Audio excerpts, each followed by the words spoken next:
In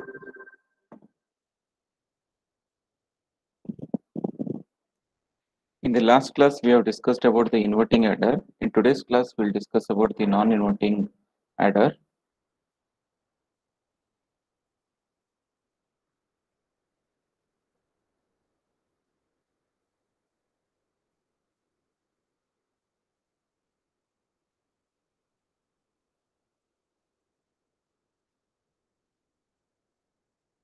Is my voice clear? Yes, sir. Okay. Yes, sir. So non-inverting adder, for that first we'll write the inverting op amp minus plus, and we'll have two terminals. And always remember, whether in any of the amplifiers, whatever we are going to use op amps, which were applications we are discussing here, the feedback will be given to the inverting terminal only. May I know the reason? I have told in the last class why it is always connected to the negative terminal. Anybody? To control the gain. Yes, to control the gain. So to control in the sense to increase or decrease. To decrease. Yes. So to decrease the gain, because the open loop gain of an op amp is 2 into 10 to the power of 5, but all the applications doesn't require that much high gain. So to minimize that, we'll be giving a negative feedback, which will be connecting it to the inverting terminal of the op amp. So here, since it is non-inverting adder, whatever the signals which we need to add, that will be given to the non-inverting terminal. So these are the two signals. Let us call it as V1, V2, and the resistors are R1, R2. These two are connected to the non-inverting terminal. And what do you call this point as? Virtual ground. Virtual ground. Okay. Now, here we have one node, and we will have one node here, which we call it as B. And this is the plus VCC, and this is minus VEE.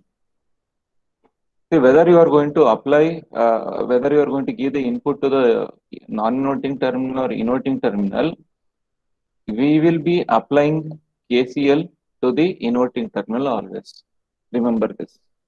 Whether you are going to apply the input to non-inverting or inverting, irrespective of that, the KCL will be applied always to the inverting terminal, because the feedback is connected to the inverting terminal. That's why we have to apply the KCL to the inverting terminal only. If you apply to the non-inverting terminal, then you will be not getting the link of the feedback resistance. So feedback resistance cannot be involved there, since we are using a negative feedback. So that's why we will be applying KCL, Kirchhoff current law, to the inverting terminal.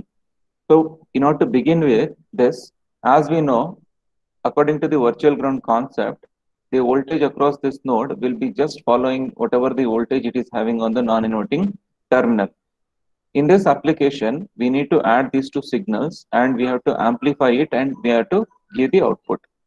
So in order to do that, what we will do is, see here in our previous applications, we were directly telling that VB is equal to VA.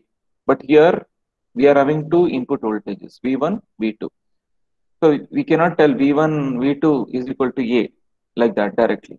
So what we need to do is, first we need to find out the effective voltage what we are having at B. So we will first find out the effective voltage at B.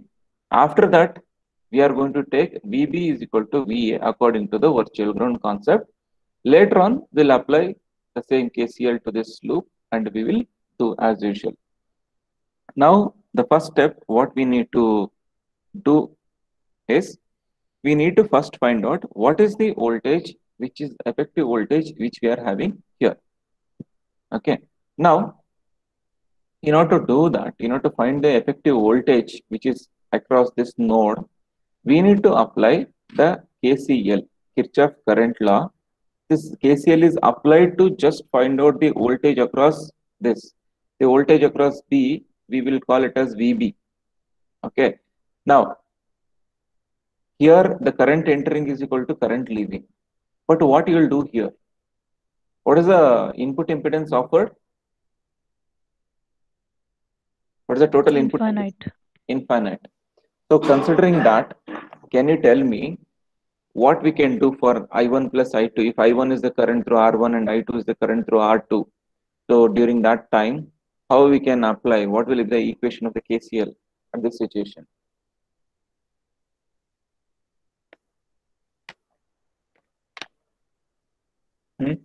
Since it's not allowing the current to enter here, we'll take it as I1 plus I2 is equal to 0, because the current which is flowing through this op amp is very negligible.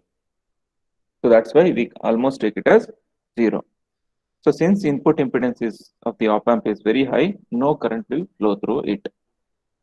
Now we'll apply the we'll just substitute the voltage and resistance values for V1, I1. So what will be the voltage or potential drop across R1? We want to write VB minus V1. VB minus V1.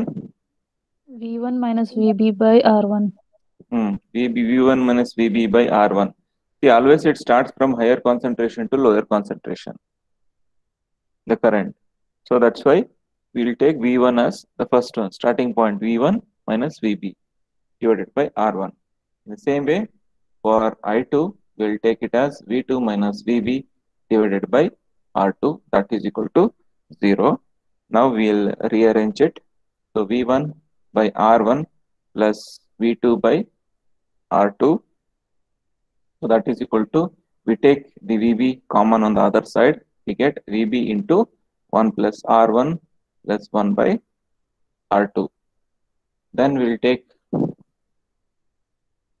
the common factors.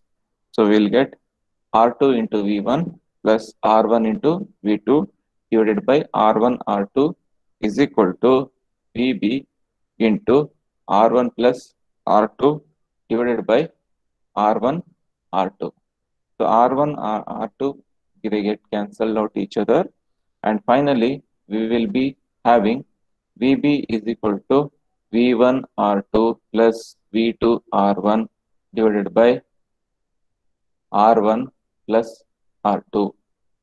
So this is the effective voltage which is across this node.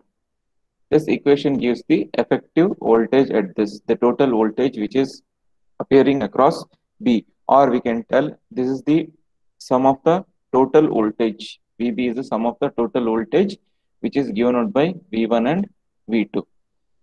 I just have one question for you. Why can't I take it directly as V1 plus V2 is equal to VB instead of doing all these things? There is voltage drops Where there is voltage drop? across the resistors. Yes, very good. Since there is a voltage drop across the resistors, we are going to, we cannot directly take V1 plus V2 is equal to VB. So that's why we have to do all these things. Now, coming to this. So once you are done with this, once you know what is VB, next is the usual procedure what we do for non-inverting amplifier. The same procedure we are going to do. Now, applying KCL at node A.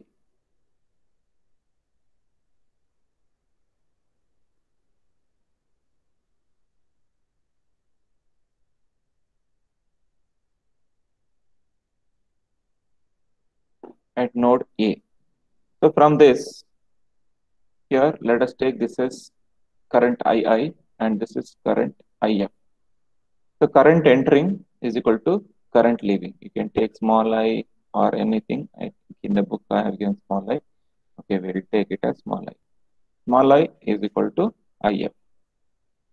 So I, it is the current which is in this direction, 0 with respect to A.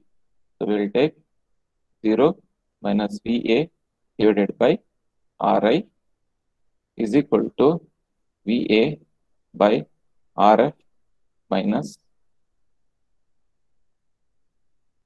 VA minus V0, since this point the output is V0.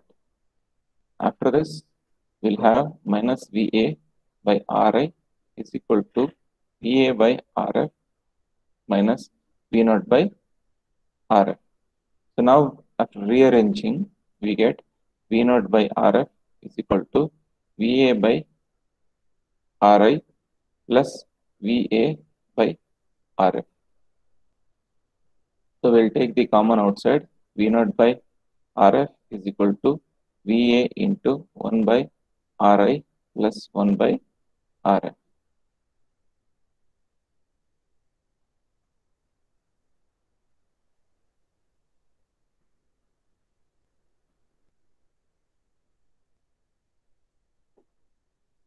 So after this, again taking out VA common and taking Rf inside, we get V0 is equal to VA into 1 plus Rf by Ri.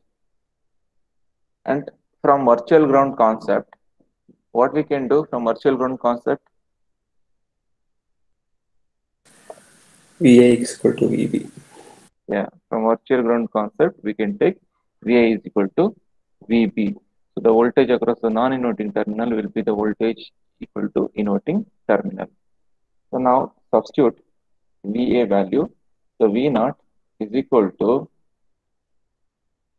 V1 R2 plus V2 R1 divided by R1 plus R2 into 1 plus Rf by Ri. So once we are done with this, next part is we need to consider the resistor values.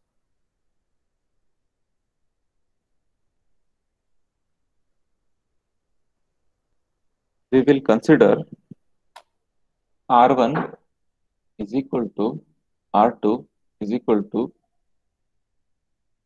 R1 is equal to R2 is equal to Rf is equal to Ri is equal to R. Let us assume that all the resistance values are equal. So during that time, we get V1R plus V2R divided by R plus R. So that is equal to 1 plus R by R. Now this is R into V1 plus V2 divided by 2R into 2. So that is 2 get cancelled, RR will get cancelled, and we'll be having V1 plus V2 is equal to V0. See, this is the equation for just adding the two signals. So if you want some gain, if you want some gain, then what we need to do? Can anyone think and tell me? If this is just adding the signal, if I want some gain in this, what I should do? Increase RF. Increase. See, here I took R1, R2, RF, Ri is equal to R, no? There, what I should do?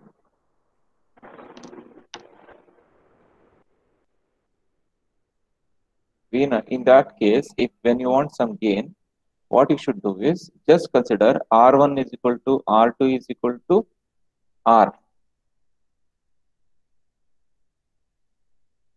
Okay. So the rest of the things you need to just take. So RF and Ri will be as usual. So when you take that, what happens to the above equation? It becomes R into V1 plus V2 divided by 2R. RR will get cancelled and you'll be having 1 plus RF by Ri. So this is how the addition of two signal along with some gain is going to happen. Okay, otherwise you can stop it here only. So based upon the requirement, we are going to consider whether all of them are equal or only few resistor values are equal. Okay, so if you are going to stop at this point, what will be the gain? If V0 is equal to V1 plus V2, what is the gain?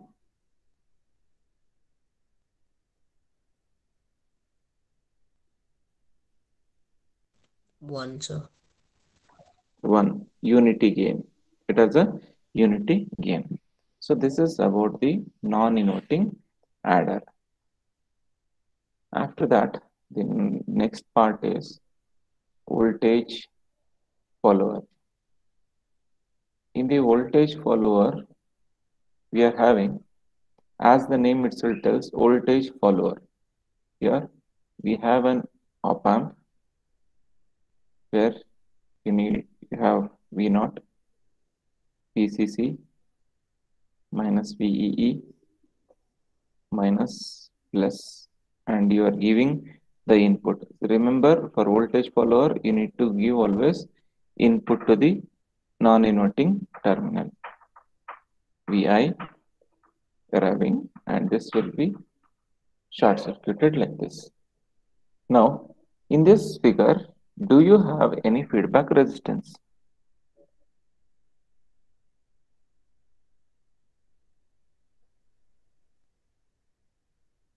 Okay, at least tell me, do you have any feedback in this? No, sir. You don't have feedback.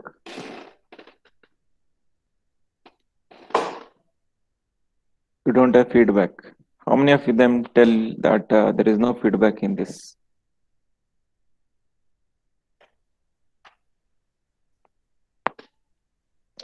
Anybody is going to tell that there is a feedback? So there is a feedback, but the resistance value will become 0. Yes. Like we have shorted Very the input and the output. Yes. In this circuit, there is a feedback, but there is no resistance because it is a short circuit. In short circuit, you will not have resistance. So resistance is absent, but feedback is present. That feedback is not having any resistance in it. Feedback resistance is not present in this feedback. But we cannot tell feedback is absent. Feedback is present, but it is not having any voltage drop. This first thing is we should think on. So which op amp, which category of op amp does it belong to? Whether it belongs to inverting or non-inverting. Inverting op amp or non-inverting op amp. First thing that we need to think.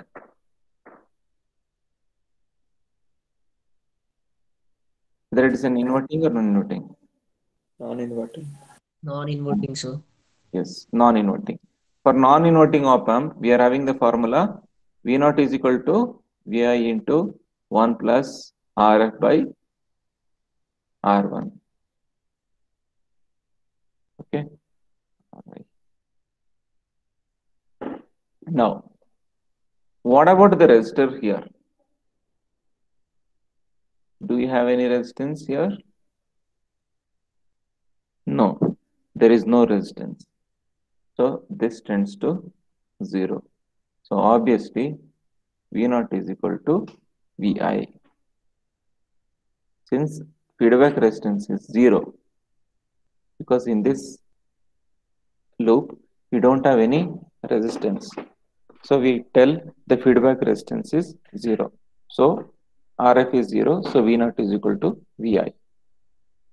In this voltage follower circuit, since there is no feedback resistance, output is going to follow the input. This voltage follower is having unity gain. The gain is equal to 1. So this type of the circuits are mainly used to retain the gain. So they don't want to increase or decrease, but they just want to retain whatever the signal, quality of the signal. Either the signal should not be enhanced nor decreased, or it should not be attenuated. So that's why this kind of the circuits are used. You don't have any derivations and all for this. Just you should know this. In the problems somewhere they'll give this circuit also, and you should know that when you pass a signal through this, It is not going to modify the signal. Next,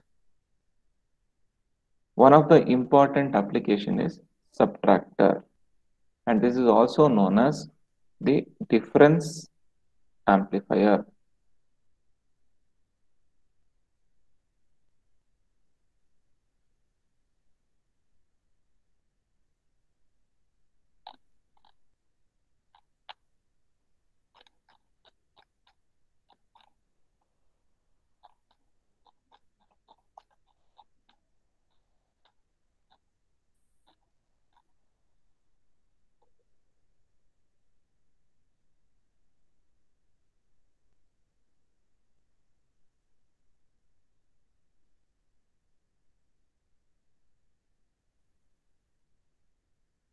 So for this subtractor, we'll take, as you know, subtractor means it will be taking two signals.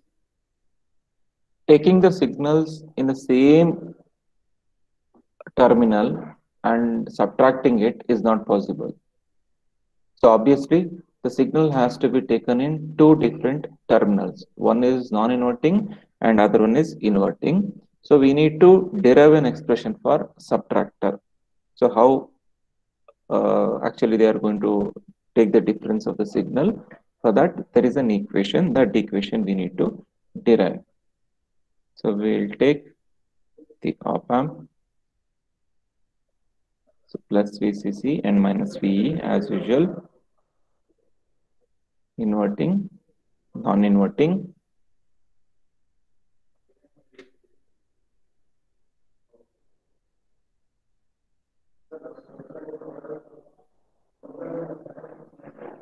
to V1 plus VCC minus VEE. This is R1, this is R2, this is I1, this is I2, and this is the feedback resistance, which is always connected to the negative terminal.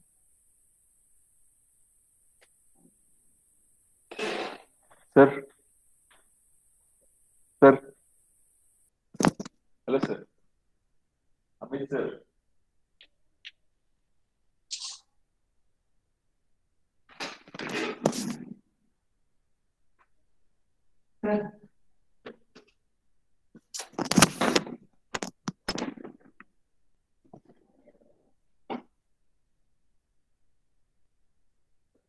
R3, and we call the current through this as I3, this node as A, this node as B. Okay. So here you can see the circuit is quite complex, where we have a feedback and we are having R1 as one resistance, R2 as other resistance. Also, we are having one more resistance coming here, R3. So in this kind of situation, we need to do it in a different way.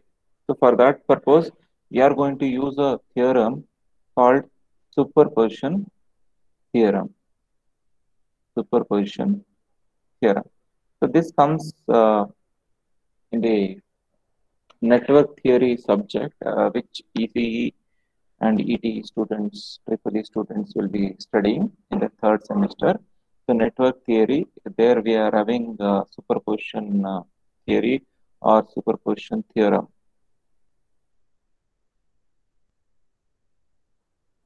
Okay, we are going to use superposition theorem. See, in superposition theorem, what we are going to do is, in order to find the output, one minute.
Hello.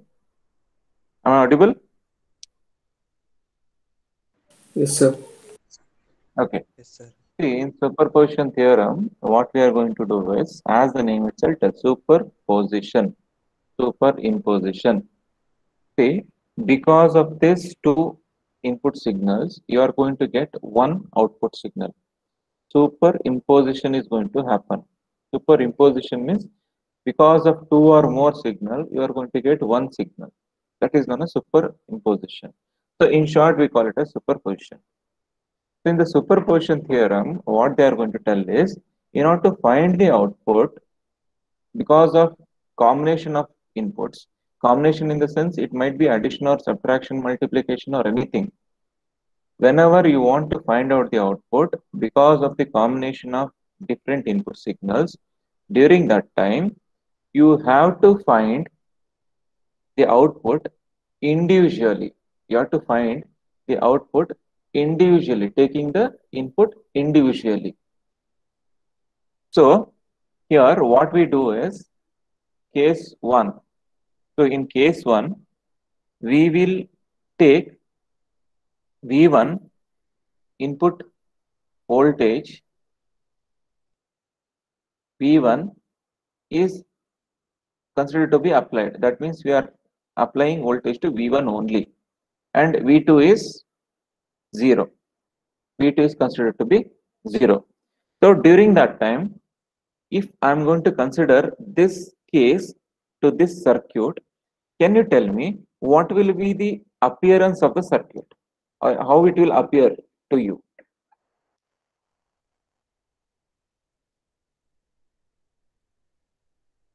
Input is given to V1 and V2 is 0. 0 is nothing but ground. Inverting amplifier. Yes, very good. It appears as inverting amplifier. What is the formula for inverting amplifier? V0 is equal to RF by R1 into VI. Yes, RF by R1 into VI, and we have a negative sign. See, please remember, again and again I'm telling, negative sign doesn't indicate negative gain. It only indicates that it is going to invert the given input signal and give out. It is going to invert it. Okay, it is just going to give the reverse of it. If you give positive, it is going to give negative. If you are going to give negative, it is going to give positive. That is the only thing. So it is going to change the angle by 180 degree. It doesn't mean gain is negative. It doesn't mean voltage is negative. It is just going to indicate the signal is inverted. Okay. Now, this voltage, whatever we are obtaining, no, this voltage is because of V1 or V2. V1. V1. So just name it as VO1. Next, we'll take case 2. In case 2, just take a reverse of it. We consider V2 is applied with voltage and V1 is grounded. V1 is grounded. So when V2 is given with input and V1 is grounded, tell me how it will appear.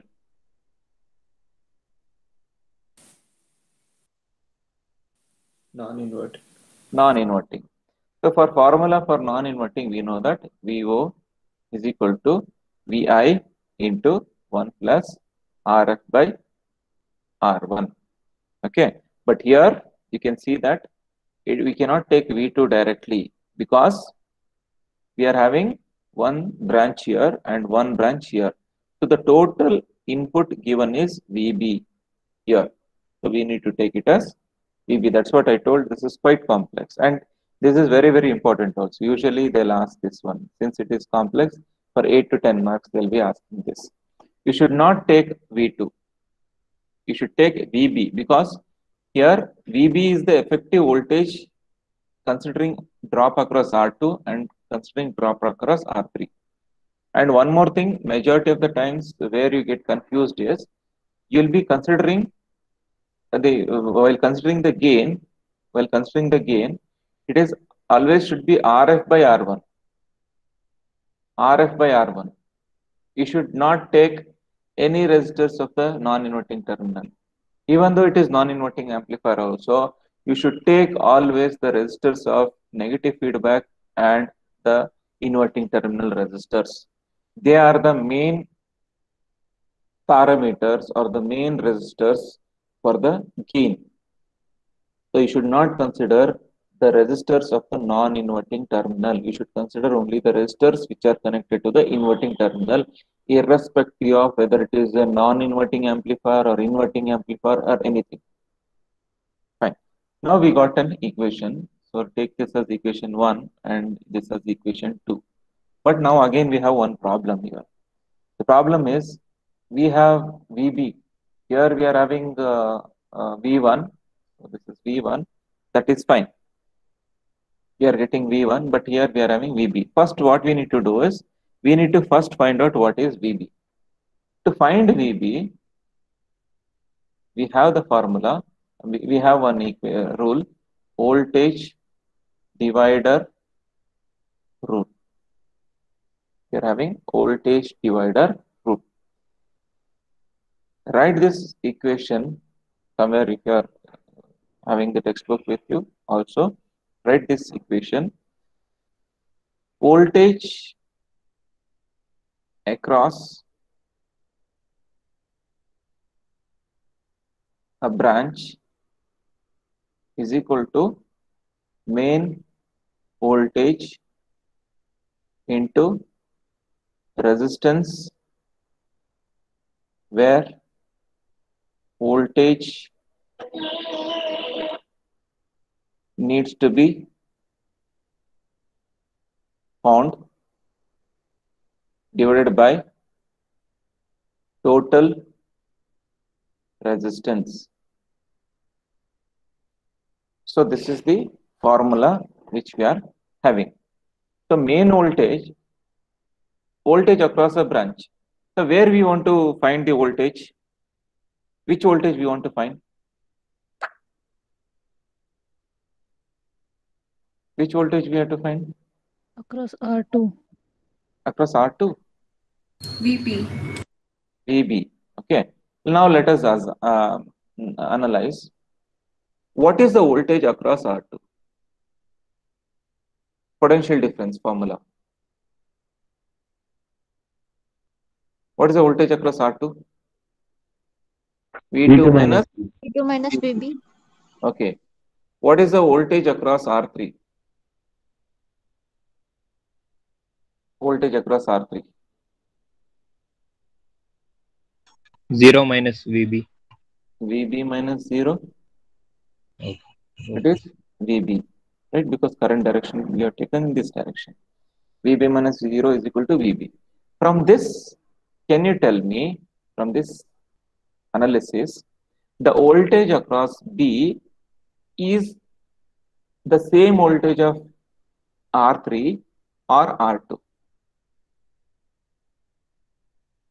Voltage across B is the same voltage which is across R3 or R2. Or in other way, if I want to tell, the voltage at B is appearing across R3 or R2?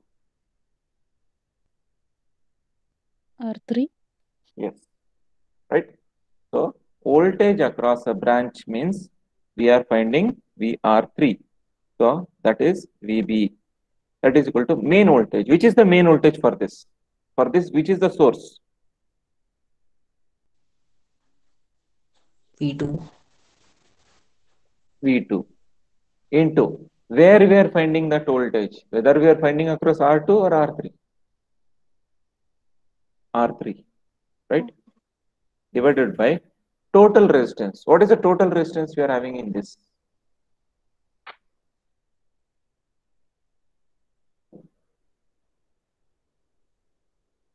R2 plus R3. R3. R2 plus R3. So we got one equation. Let us call it as 3. Now substitute 3 in 2.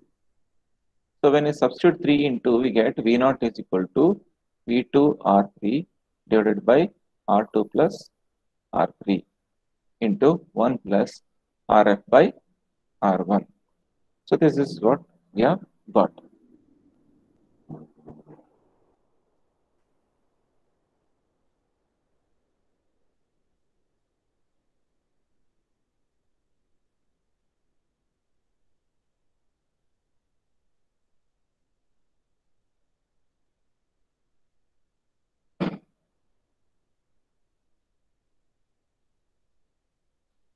Okay, now coming to this, I was telling we are doing superimposition.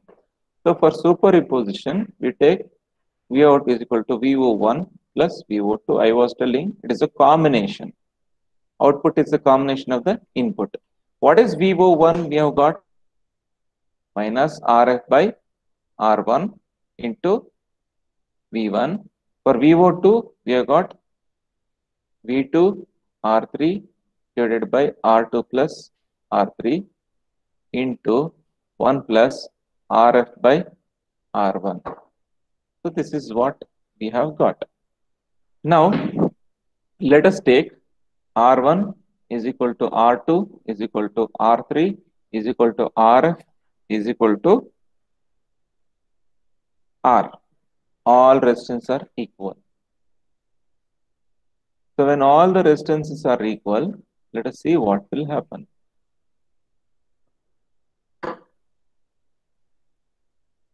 Minus R by R into V1 plus V2 into R by 2R because R plus R, no? Plus 1 plus R by R. RR will get cancelled, RR will get cancelled, RR will get cancelled. Now the remaining thing is minus V1 plus V2 by 2 into 1 plus 1, 2.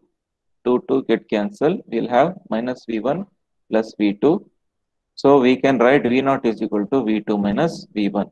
Is this the same formula what we use usually for differential amplifier?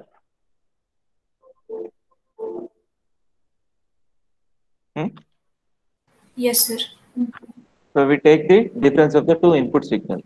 So this is the formula. After this, we are having three more application: integrator, differentiator, and comparator. So integrator and differentiator, we are having a derivation. For comparator, we don't have any derivation. We just need to know how it is going to work. So that's about today's class. So tomorrow, in the next